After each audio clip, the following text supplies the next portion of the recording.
एक ऐसे वक्त में कि जब हुकूमत बड़े बड़ी मुआशी कामयाबियों के दावे कर रही है, कुछ खबरें ऐसी भी आ रही हैं जिन्हें हम यकीनन परेशान कुन खबर ही कहेंगे। और ऐसी एक खबर जो कि बड़ी मारूफ multinational company P&G Procter and Gamble, जिसने ऐलान किया कि वो पाकिस्तान से अपने कमर्शियल ऑपरेशंस, अपनी मैन्युफैक्चरिंग जो है वो बंद करने जा रही है। इस ऐलान के साथ ही हमने देखा कि एक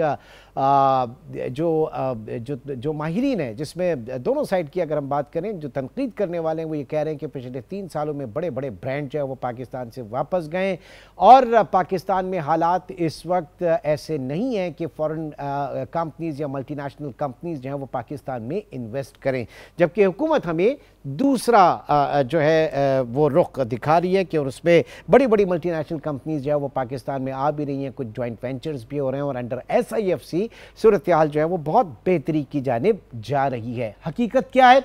अब्दुल अलीम खान साहब जो कि सेक्रेटरी जनरल हैं OICCI overseas investment chamber of commerce and industry के, इस वक्त हमारे साथ मौजूद हैं। बहुत शुक्रिया सर आपके वक्त का। सबसे पहले तो जानना चाहेंगे कि जिस तरह से बताया जा रहा है कि बड़ी बड़ी कंपनियां पाकिस्तान से वापस जा रही हैं, क्या इतने ही बुरे हालात हैं कि इस वक्त फॉरेन इन्वेस्टर जो है वो पाकिस्तान को उस रडार के ऊपर नहीं देख रहा अपनी इन्वेस्टमेंट के लिए? देखिए, अगर तो आप प्रॉक्टर एंड गैम्बल की स्टोरी से इसको रिलेट कर रहे हैं तो इसको मेरा नहीं ख्याल है कि इसको इस तरह से देखना चाहिए। उन्होंने प्रॉक्टर एंड गैम्बल ने बड़ा कॉम्प्रिहेंसिव अपना स्टेटमेंट दिया है और वो पब्लिश भी हुआ है। तो ये आप कहने वाले तो बहुत कुछ कह सकते हैं, लेकिन एक तो इकोनॉमिक स्टेबिलिटी सर्टनली है, नज़र भी आ रही है। इंटरेस्ट रेट्स हमारा 22% से घट के जो है वो 7-11% पे है। फिर इन्फ्लेशन जो 38 से कम हुआ है।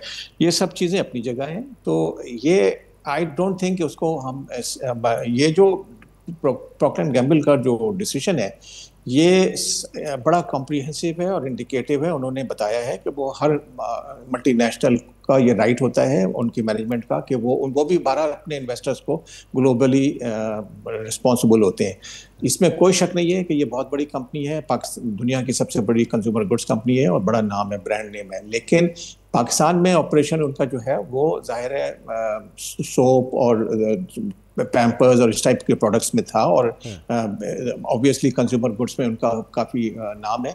बट उसको इससे लिंक करना कि उन्होंने किसी वजह से कि पाकिस्तान की पॉलिसी से कोई रिलेट करता है उनके decision, I don't think so. Because वो इन्होंने इसको कोई इंडिकेशन नहीं दिए। वो उन्होंने देवर अंडर नो प्रेशर। वो ग्लोबल स्ट्रेटेजिक पॉलिसी है और रीस्ट्रक्चरिंग प्लान है वो उसके साथ जा रहा है। क्योंकि ये बातें हमने देखा ना, जब शेल पाकिस्तान से जा रहा था उस वक्त भी बड़ी चीज हुई थी, बाद में पता चला कि वो वाफी एनर्जी है उसने स्टेक्स यहाँ पर ले लिए। तो ये आप OICC के जनरल सेक्रेटरी, आप किस तरह से देख रहे हैं इस तरह की मूवमेंट्स को? तो मैं देखें, ऐसी चीजें होती रहेंगी। ये चीज़ जो है ना, हर कंपनी का राइट है। मैं उसी तरफ आ रहा था, आपको बताना चाह रहा था कि उन्होंने बड़ा क्लियरली अपना स्टेटमेंट दिया है कि ये पाकिस्तान से रिलेटेड इसलिए नहीं है, वो इनका ग्लोबल स्ट्रेटजी होती है। इन्होंने जुलाई में एक स्टेटमेंट दिया था, बताया थे कि हम इतने 7,000 जॉब्स जो हैं ग्लोबली कम करेंगे। काफ़ी मुल्कों से ये निकले हैं, अर्जेंटीना से निकले हैं और अफ्रीका में कुछ कंट्रीज से, चाइना में इन्होंने कुछ प्रोडक्ट अपनी लिए हैं। तो ये सारी चीज़ें उन्होंने कोई छुपाई नहीं है। तो आई डोंट थिंक इसको इस तरीके से निगेटिवली लेना चाहिए। सर्टनली हमारे लिए निगेटिव ये है कि प्रोडक्ट तो इनकी अभी भी अवेलेबल होगी, लेकिन जो हमें नुकसान नज़र आ रहा है OICCI वो ये कि ये अगर ये ऑफिस अपना बंद करेंगे, मैन्युफैक्चरिंग इनकी प्रोडक्ट तो होगी यहीं होगी, कोई और करेगा इनके लिए, ठीक है ना। लेकिन ये हमें जो चीज़ नुकसान नज़र आ रहा है वो ये कि इनकी जो मल्टीनेशनल्स क्या लाती हैं, सिर्फ पैसा नहीं लाती हैं, वो साथ साथ स्किल्स लाती हैं, मैनेजर सर्विस प्रैक्टिसेस लाती हैं।